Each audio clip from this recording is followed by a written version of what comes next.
Hello students, I Dr. Prakash Chandra from Chemistry Department from Bundelkhand University Jhansi. Today I start new topic chemical kinetics, which is beneficial for the undergraduate BSc student, PCM as well as MSc chemistry student. Chemical kinetics part 1. Chemical kinetics is there are 4 different conditions which are discussed in about the completion of the reaction. Is the energetically stable reaction and what extent reaction feasible. Third one is how fast does the reaction occur, and fourth one is the what is the probable mechanism of the chemical kinetics.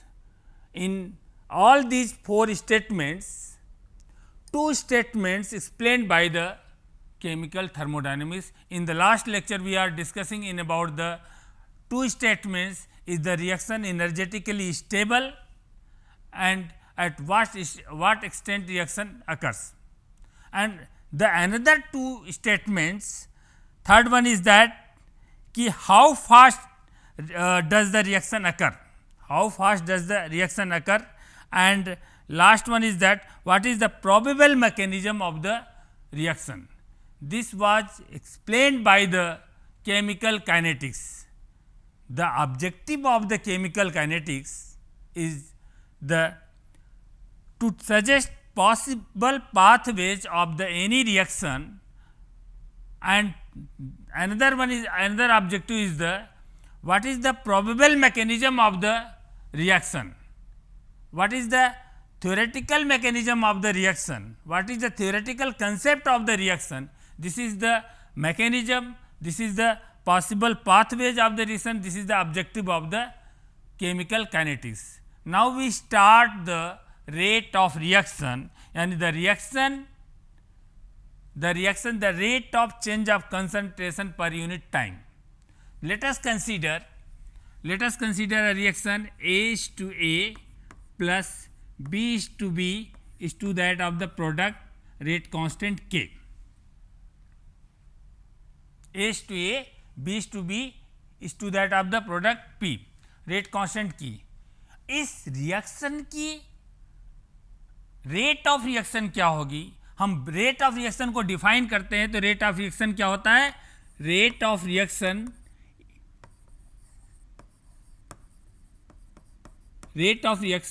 it means change of concentration versus time, change of time. ठीक है. rate of change of concentration, that is rate of change of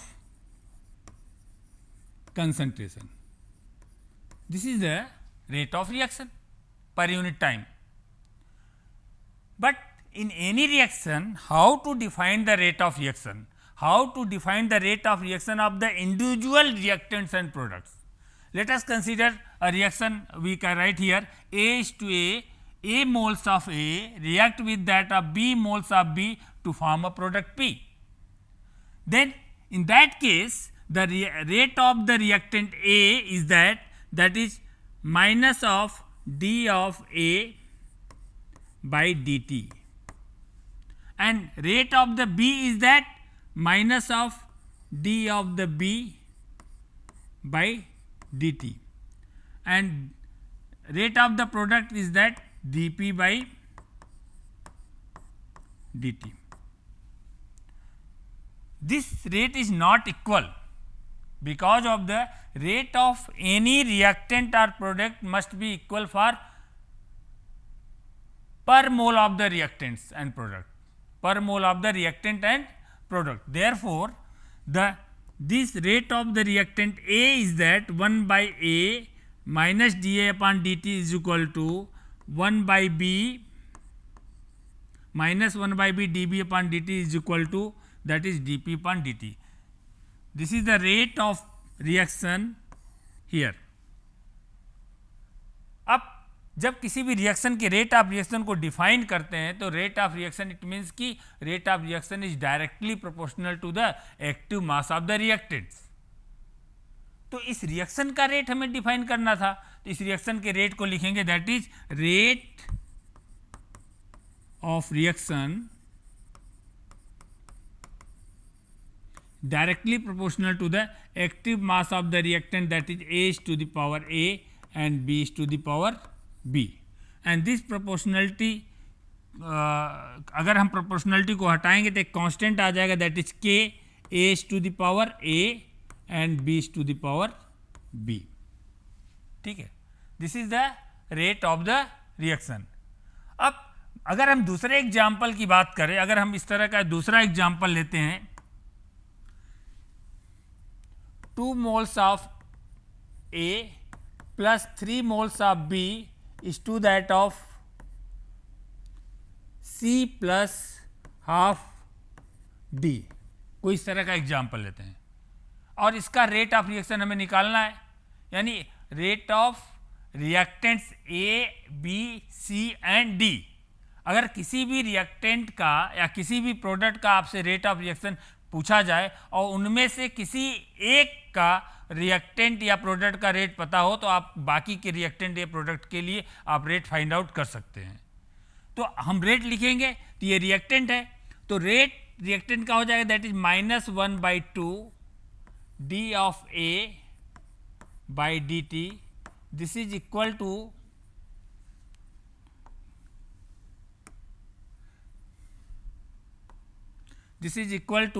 -1/3 d of B dt. This is equal to d by C dC by dt, and which is equal to that of 2 d of D by dt.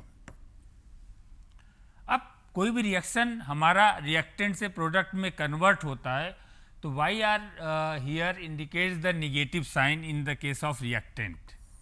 This negative sign का मतलब ये नहीं होता है कि reactant हमारा negative है. Negative sign का मतलब होता है disappearance of the reactant, and this positive sign indicates that plus this, this positive sign indicates the appearance of the product. In graphically, that is disappearance of reactant, disappearance of reactant, and positive sign indicates that appearance of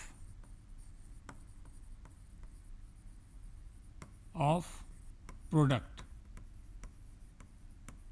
appearance of product. Okay, तो इसको अगर हम graphically define करें with respect to the rate of reaction, concentration versus time, concentration versus time, ठीक. तो when t is equal to 0 time पे कोई भी रिएक्शन होगा हमारा क्या होगा, मैक्सिमम होगा. सपोज हमारा अगर रिएक्शन हमने लिया A is to that of P, reaction हमने कंसीडर किया A is to that of P, तो मैक्सिमम होगा. तो यहाँ से ये रिएक्टेंट हमारा क्या होगा, जैसे जैसे टाइम बढ़ेगा ये डिक्रीज होगा और प्रोडक्ट हमारा इंक्रीज होता है. This curve is indicates that the disappearance of reactant, disappearance of reactant, and this curve indicates that the appearance of product,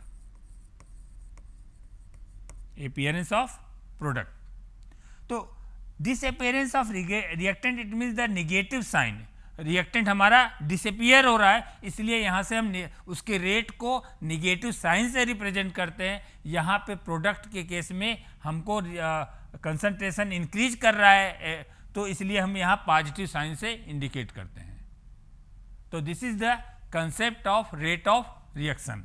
अब हम रेट ऑफ रिएक्शन के आधार पे अगर हम मान लो किसी भी रिएक्शन को हम डिफाइन कर रहे हैं और उस रिएक्शन के लिए हमें ये पता हो कि उसका रेट ऑफ रिएक्शन कैसे लिखते हैं, तो उस रिएक्शन का मॉलिक्यूलरिटी क्या होगा.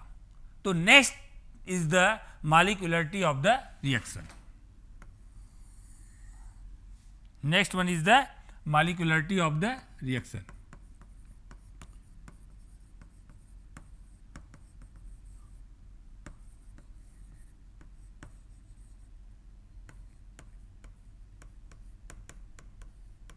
Molecularity of the reaction.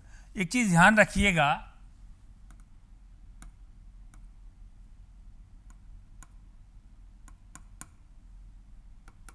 अगर हम कभी भी किसी भी रिएक्शन की मॉलिक्यूलरिटी की बात कर रहे हैं तो बेसिकली बुक्स में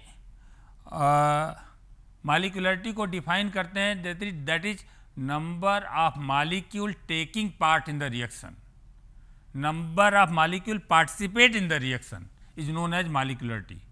लेकिन अगर हम कॉम्प्लेक्स रिएक्शन की बात करते हैं, लेकिन अगर हम कोलिजन की बात करें, in the case of collision maximum 3 body interaction एक साथ साइमल्टेनियसली कोलाइड कर सकते हैं। मैक्सिमम हम बेसिकली जब कभी बोर्ड में हम पढ़ाते हैं तो 2 डायमेंशनली पढ़ाते हैं, लेकिन जब हम किसी चीज़ को हम स्पेस में दिखाते हैं तो 3 डायमेंशनल की बात करते हैं।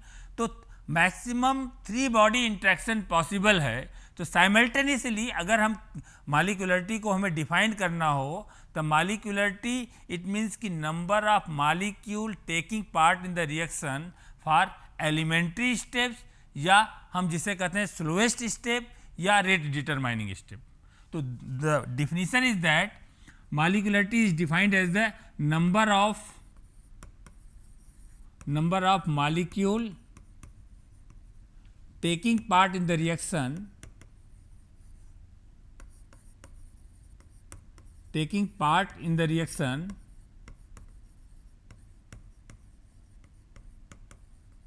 for elementary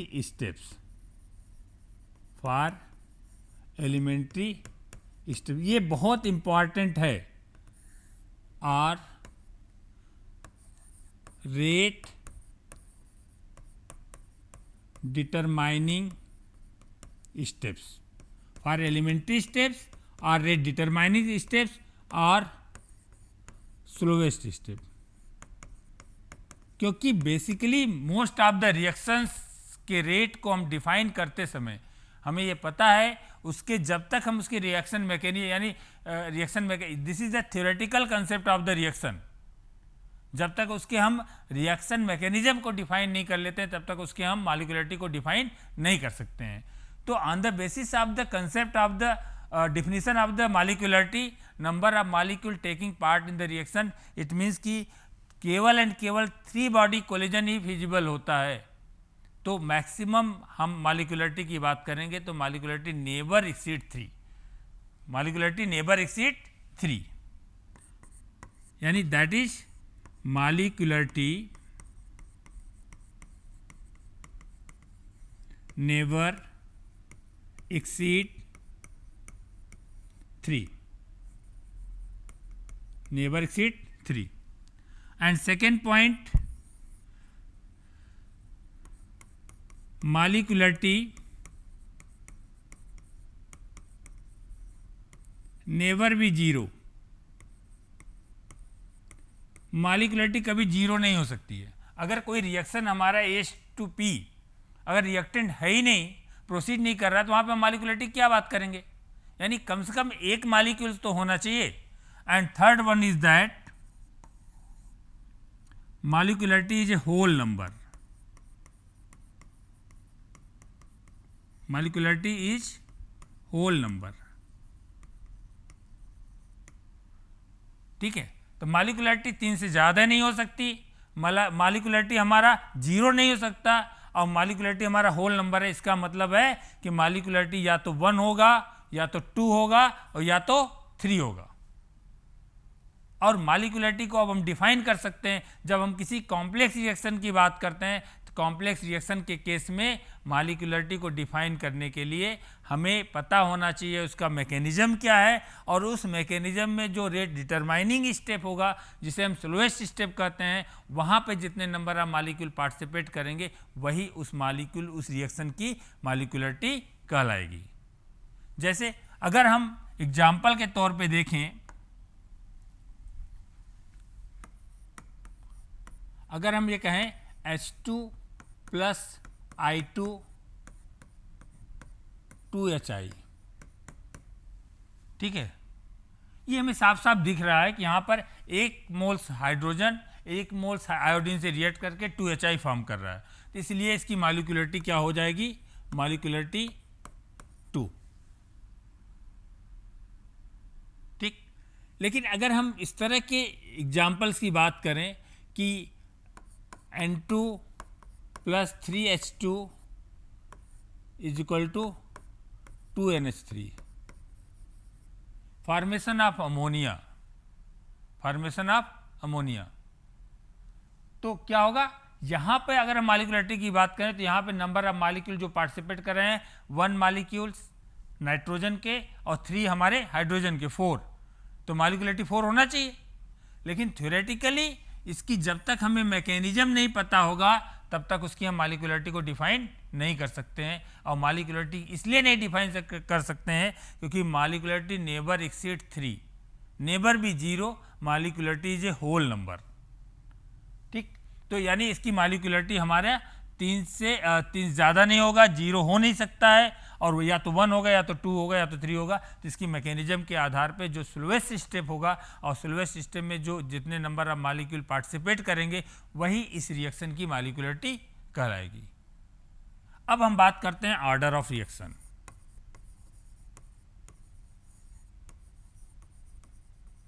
order of reaction, order of reaction, it means when rate law defined, the sum of power of the concentration of reactants is known as order of reaction. Let us consider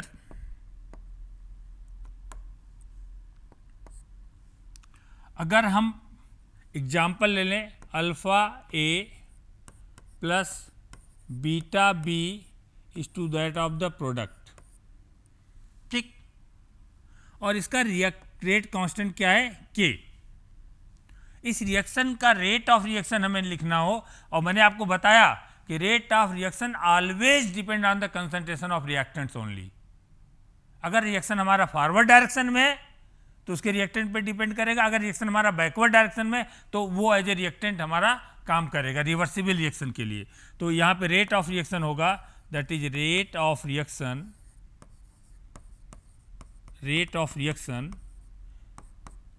dx by dt,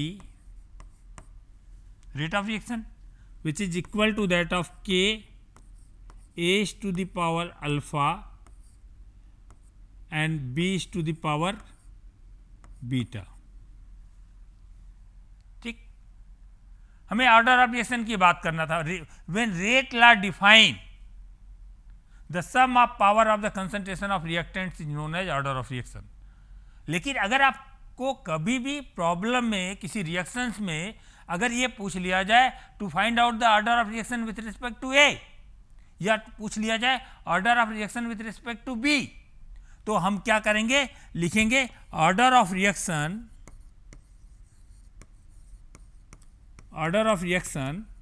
with respect to A, that is alpha order, and order of reaction with respect to B, that is beta order reaction, and overall order of reaction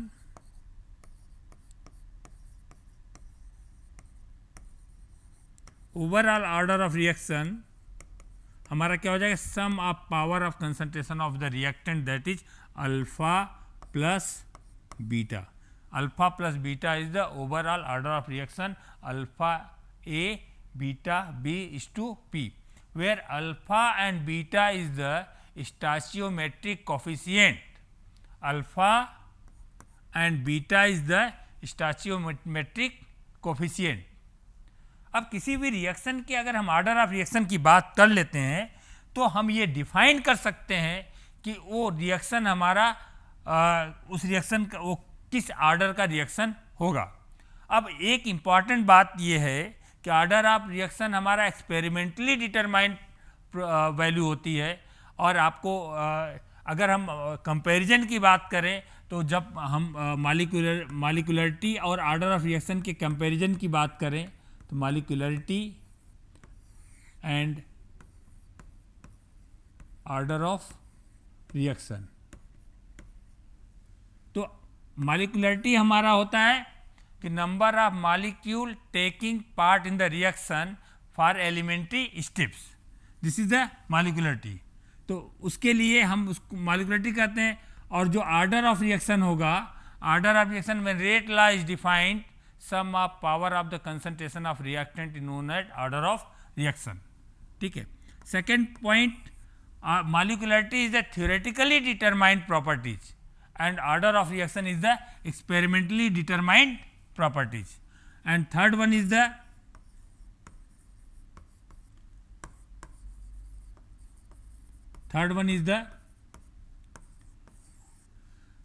molecularity is a whole number and never be exceed 3 and never be 0. Molecularity is a whole number that is either 1, 2 or 3, but order of reaction may be 0, may be fraction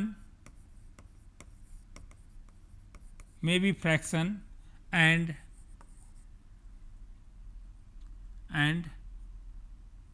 may be whole number. But in some cases order of reaction will be negative. There is a rare example of the order of reaction will be negative. The first one is there are different type of order of reaction. First one is, आज मैं आपको lecture में zero order reaction तक discuss करेंगे. First one is the zero order reaction.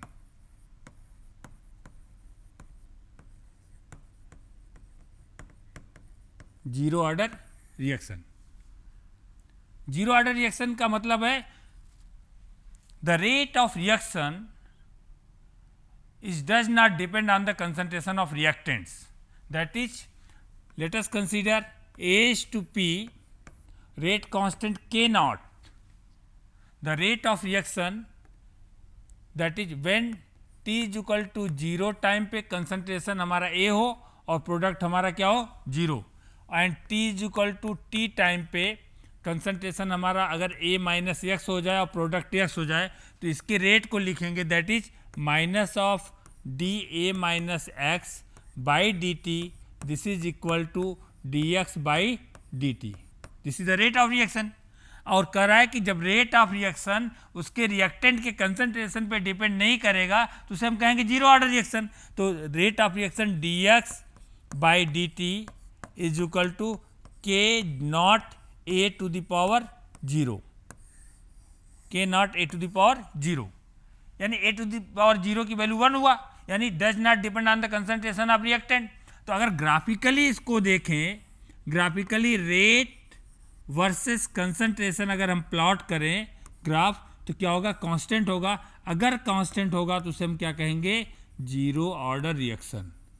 अगर क्या होगा, constant होगा तो क्या कहेंगे, जीरो ऑर्डर रिएक्शन. ठीक है. तो अगर हम इस तरह से डिफाइन करते हैं तो इसका मतलब हो गया D x by D T is equal to के naught A minus X to the power zero भी लिख सकते हैं. और किसी भी टर्म, किसी भी वेरिएबल के पावर जीरो होगा, इसका मतलब A minus X to the power zero की वैल्यू होती है 1. तो इसको हम लिख सकते हैं D x by D T is equal to के नॉट. और इसको अगर हम सॉल्व करें तो D X this is upon D T is equal to के नॉट. तो this is the differential rate equation of the zero order reaction. This is the differential rate equation of the zero order reaction. और इसको हम integral rate equation में transform करने के लिए हम कह सकते हैं d s is equal to के नॉट डी टी. इसको इंटीग्रेट कर दे. मैं आपको एक बहुत इंटरेस्टिंग जीरो ऑर्डर रिएक्शन के रेट इक्वेशन को डिफाइन कर रहे हैं कि अगर हम यहाँ, जैसे हमने आपको लिमिट बताया था t is equal to zero time पे तो x is equal to zero and t is equal to T time पे, तो यहाँ पे क्या होगा, एक्स इज इक्वल टू हमारा क्या हो जाएगा, एक्स. ठीक है. ये T is equal to zero time पे zero, T is equal to T time पे ये एक्स हो जाएगा. तो उस केस में अगर हम इसको इंटीग्रेट करते हैं तो डी एक्स का इंटीग्रेशन एक्स होता है. तो लिमिट हमारा क्या है, जीरो टू एक्स, और ये के नॉट, और डी टी का इंटीग्रेशन होगा टी, और लिमिट हमारा जीरो टू टी. तो दैट इज अपर लिमिट, यानी एक्स इज इक्वल टू आ गया के नॉट टी. यानी x is directly proportional to the t। अब इसको अगर हम ग्राफिकली डिफाइन करें तो यानी concentration versus time, concentration versus time, इसको ग्राफिकली अगर डिफाइन करें तो क्या होगा, स्ट्रेट लाइन होगा। तो ये हमारा किसको डिफाइन करता है, जीरो ऑर्डर रिएक्शन को। किसको डिफाइन करता है, जीरो ऑर्डर रिएक्शन को। तो ये इस तरह से हम किसी भी रिएक्शन के रेट ऑफ रिएक्शन को डिफाइन कर सकते हैं। पहला तो हमने उसका रेट बताया, सेकेंड हमने उसका डिफरेंशियल इक्वेशन बताया, और third one is the integral equation, जो हमें रेट कांस्टेंट की वैल्यू हमने फाइंड आउट किया, k naught is equal to x by t. तो रेट कांस्टेंट की वैल्यू हमने पता कर लिया। तो यूनिट ऑफ रेट कांस्टेंट के नॉट क्या होगा, यूनिट ऑफ के नॉट, ये भी हम डिफाइन कर सकते हैं। तो यूनिट ऑफ के नॉट होगा एक्स बाई टी। एक्स हमारा क्या है, कंसंट्रेशन, और टी हमारा क्या है, टाइम। तो कंसंट्रेशन की वैल्यू होती, कंसंट्रेशन का मतलब होता है that is n by v. N का मतलब मोल और वी का मतलब होता है लीटर, वॉल्यूम। तो इसको लिख सकते हैं, जो के नॉट की यूनिट होगी, के नॉट की जो यूनिट होगी, मोल पर लीटर, टाइम की यूनिट सेकेंड होगी, जिसको हम कह सकते हैं दैट इज के नॉट की जो यूनिट होगी, mole litre inverse second inverse. This is the unit of के नॉट। और यहाँ से आपको मैंने आपको बताया कि इसका रेट कांस्टेंट हम डिटरमाइन करते हैं तो एक्स बाई टी आता है। तो के नॉट के आधार पे हम इसको डिफाइन कर सकते हैं।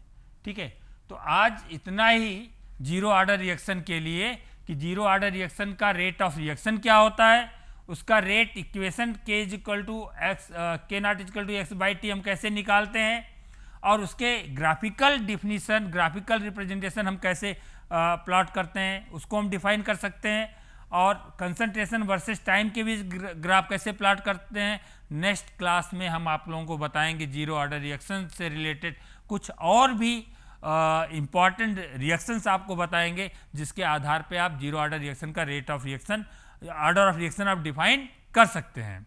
और उसके हाफ लाइफ टाइम की बात करेंगे, कुछ प्रॉब्लम्स की बात करेंगे। तो इस तरह से जीरो ऑर्डर रिएक्शन का आज का लेक्चर हमारा समाप्त होता है। नेक्स्ट टर्म पे हम लोग फिर मिलेंगे पार्ट 2 में, जिसमें हम लोग जीरो ऑर्डर रिएक्शन के हाफ लाइफ टाइम और उसके बाद के ऑर्डर ऑफ रिएक्शन की बात करेंगे। एक इम्पॉर्टेंट बात और बता के फिर हम ये लेक्चर समाप्त करते हैं कि आपको बीएससी पार्ट थर्ड सेमेस्टर के लिए एनईपी जो थर्ड सेमेस्टर का कंसोलिडेट सिलेबस है, उसके लिए एक मैंने बुक लिखी है प्रगति प्रकाशन की, chemical dynamics and coordination chemistry. तो आप लोग उस बुक्स को फॉलो करिएगा, तो आप लोगों को ढेर सारे कंसेप्ट, ढेर सारे ग्राफिकल रिप्रेजेंटेशन उसमें दिए हैं रेफरेंस बुक की तरह। और भी आप कोई भी बुक फॉलो कर सकते हैं, तो इस तरह से केमिकल काइनेटिक्स को आप समझ सकते हैं। Thank you.